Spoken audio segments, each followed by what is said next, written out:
Chairman Ryan, Ranking Member Van Hollen, and other members of the committee. Can you pull your mic a little closer to you? Certainly. Yeah. How's that? That's better. Okay.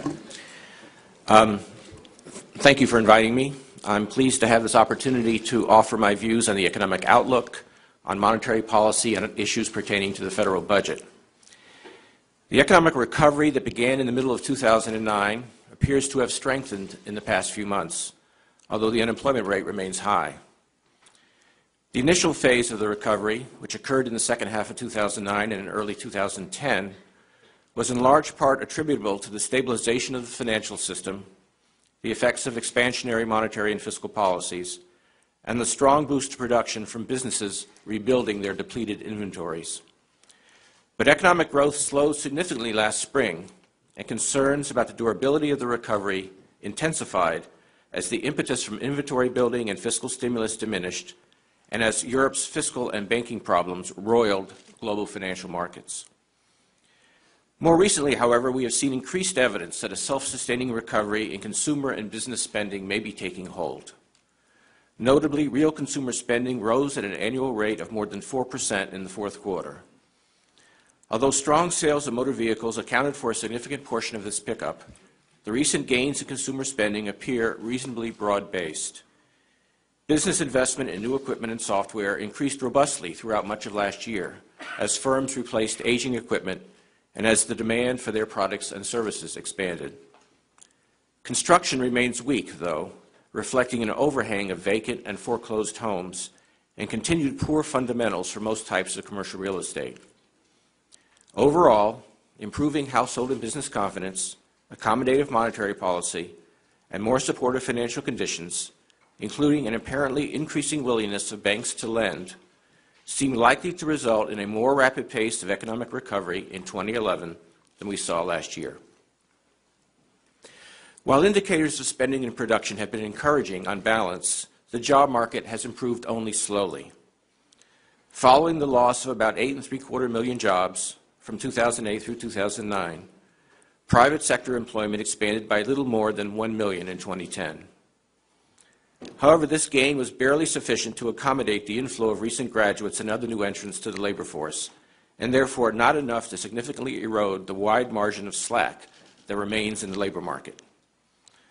Notable declines in the unemployment rate in December and January, together with improvement in indicators of job openings and firms' hiring plans, do provide some grounds for optimism on the employment front. Even so, with output growth likely to be moderate for a while and with employers reportedly still reluctant to add to payrolls, it will be several years before the unemployment rate has returned to a more normal level. Until we see a sustained period of stronger job creation, we cannot consider the recovery to be truly established. On the inflation front, we have recently seen increases in some highly visible prices, notably gasoline. Indeed, prices of many industrial and agricultural commodities have risen lately, largely as a result of the very strong demand from fast-growing emerging market economies, coupled in some cases with constraints on supply. Nonetheless, overall inflation is still quite low, and longer-term inflation expectations have remained stable.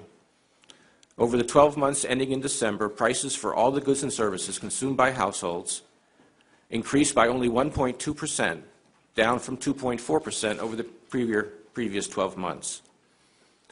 To assess underlying trends in inflation, economists also follow several alternative measures of inflation. One such measure is so-called core inflation, which excludes the more volatile food and energy components, and therefore can be a better predictor of where overall inflation is headed.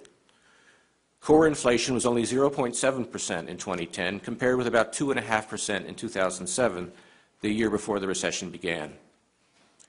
Wage growth has slowed as well, with average hourly earnings increasing only 1.7% last year. These downward trends in wage and price inflation are not surprising given the substantial slack in the economy. Although the growth rate of economic activity appears likely to pick up this year, the unemployment rate probably will remain elevated for some time. In addition, inflation is expected to persist below the levels that the Federal Reserve policymakers have judged to be consistent over the longer term with our statutory mandate to foster maximum employment and price stability. Under such conditions, the Federal Reserve would typically ease monetary policy by reducing its target for the federal funds rate. However, the target range for the federal funds rate has been near zero since December 2008, leaving essentially no room for further reductions. As a consequence, since then we have been using alternative tools to provide additional monetary accommodation.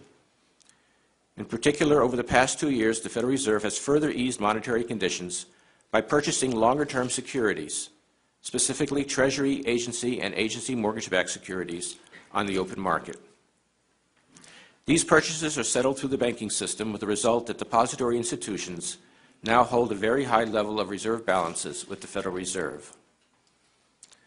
Although large-scale purchases of longer-term securities are a different monetary policy tool than the more familiar approach of targeting the federal funds rate, the two types of policies affect the economy in similar ways. Conventional monetary policy easing works by lowering market expectations for the future path of short-term interest rates, which in turn reduces the current level of longer-term interest rates and contributes to an easing in broader financial conditions. These changes, by reducing borrowing costs and raising asset prices, bolster household and business spending and thus increase economic activity. By comparison, the Federal Reserve's purchases of longer-term securities do not affect very short-term interest rates, which remain close to zero, but instead put downward pressure directly on longer-term interest rates.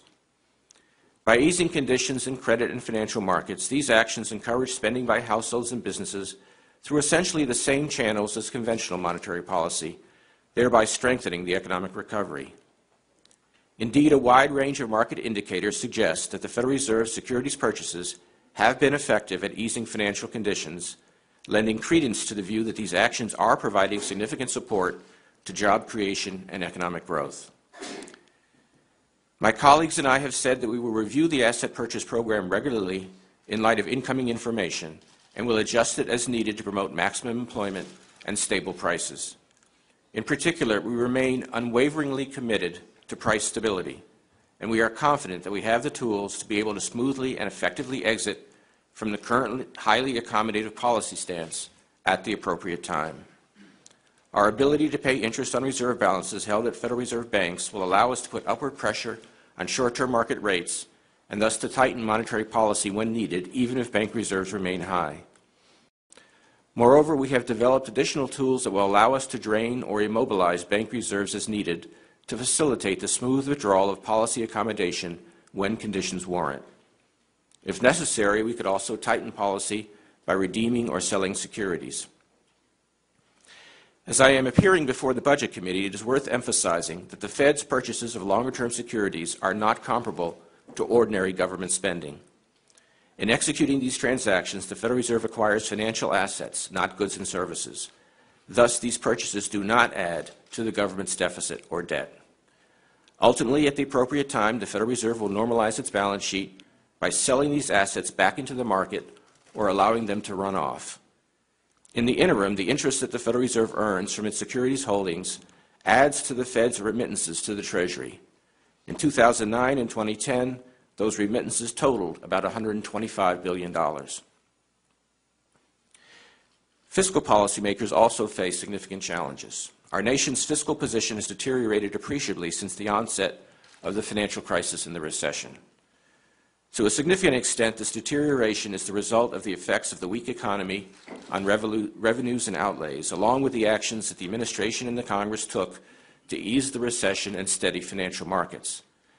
However, even after economic and financial conditions return to normal, the federal budget will remain on an unsustainable path, with the budget gap becoming increasingly large over time unless the Congress enacts significant changes in fiscal programs. For example, under plausible assumptions about how fiscal policies might evolve in the absence of major legislative changes, the CBO projects the deficit to fall from its current level of about 9% of GDP to 5% of GDP by 2015, but then to rise to about 6.5% of GDP by the end of the decade.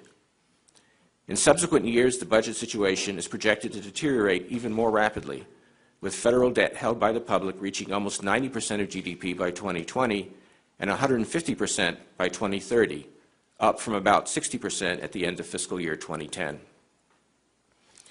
The long-term fiscal challenges confronting the nation are especially daunting because they are mostly the product of powerful underlying trends, not short-term or temporary factors.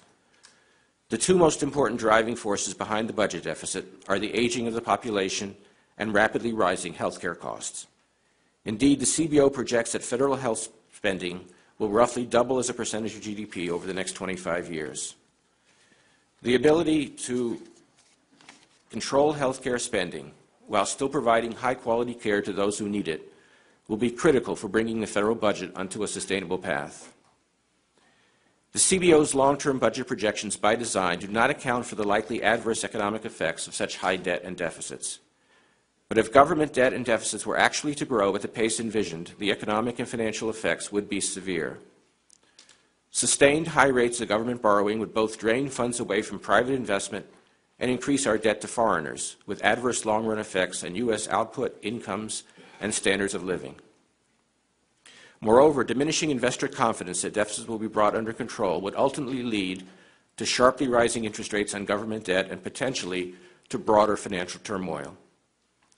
In a vicious circle, high and rising interest rates would cause debt service payments on the federal debt to grow even faster, resulting in further increases in the debt-to-GDP ratio and making fiscal adjustment all the more difficult. In thinking about achieving fiscal sustainability, it's useful to apply the concept of the primary budget deficit, which is the government budget deficit excluding interest payments on the national debt. To stabilize the ratio of federal debt to the GDP, a useful benchmark for assessing fiscal sustainability, the primary budget deficit must be reduced to zero. Under the CBO projection that I noted earlier, the primary budget deficit is expected to be 2% of GDP in 2015, then rise to almost 3% of GDP in 2020 and 6% in 2030. These projections provide a gauge of the adjustments that will be necessary to attain fiscal sustainability. To put the budget on a sustainable trajectory, policy actions, either reductions in spending, increases in revenues, or some combination of the two, will have to be taken to eventually close these primary budget gaps. By definition, the unsustainable trajectories of deficits and debt that the CBO outlines cannot actually happen because creditors would never be willing to lend to a government with debt relative to national income that is rising without limit. One way or the other, fiscal adjustments sufficient to stabilize the federal budget must occur at some point. The question is whether these adjustments will take place through a careful and deliberative process that weighs priorities and gives people adequate time to adjust to changes in government programs or tax policies, or whether the needed fiscal adjustments will come instead as a rapid and painful response to a looming or actual fiscal crisis. Acting now to develop a credible program to reduce future deficits would not only enhance economic growth and stability in the long run, but could also yield substantial near-term benefits in terms of lower long-term interest rates and increased consumer and business confidence.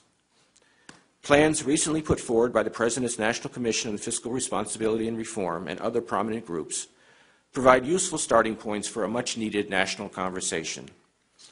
Although these proposals differ in many details, they demonstrate that realistic solutions to our fiscal problems do exist.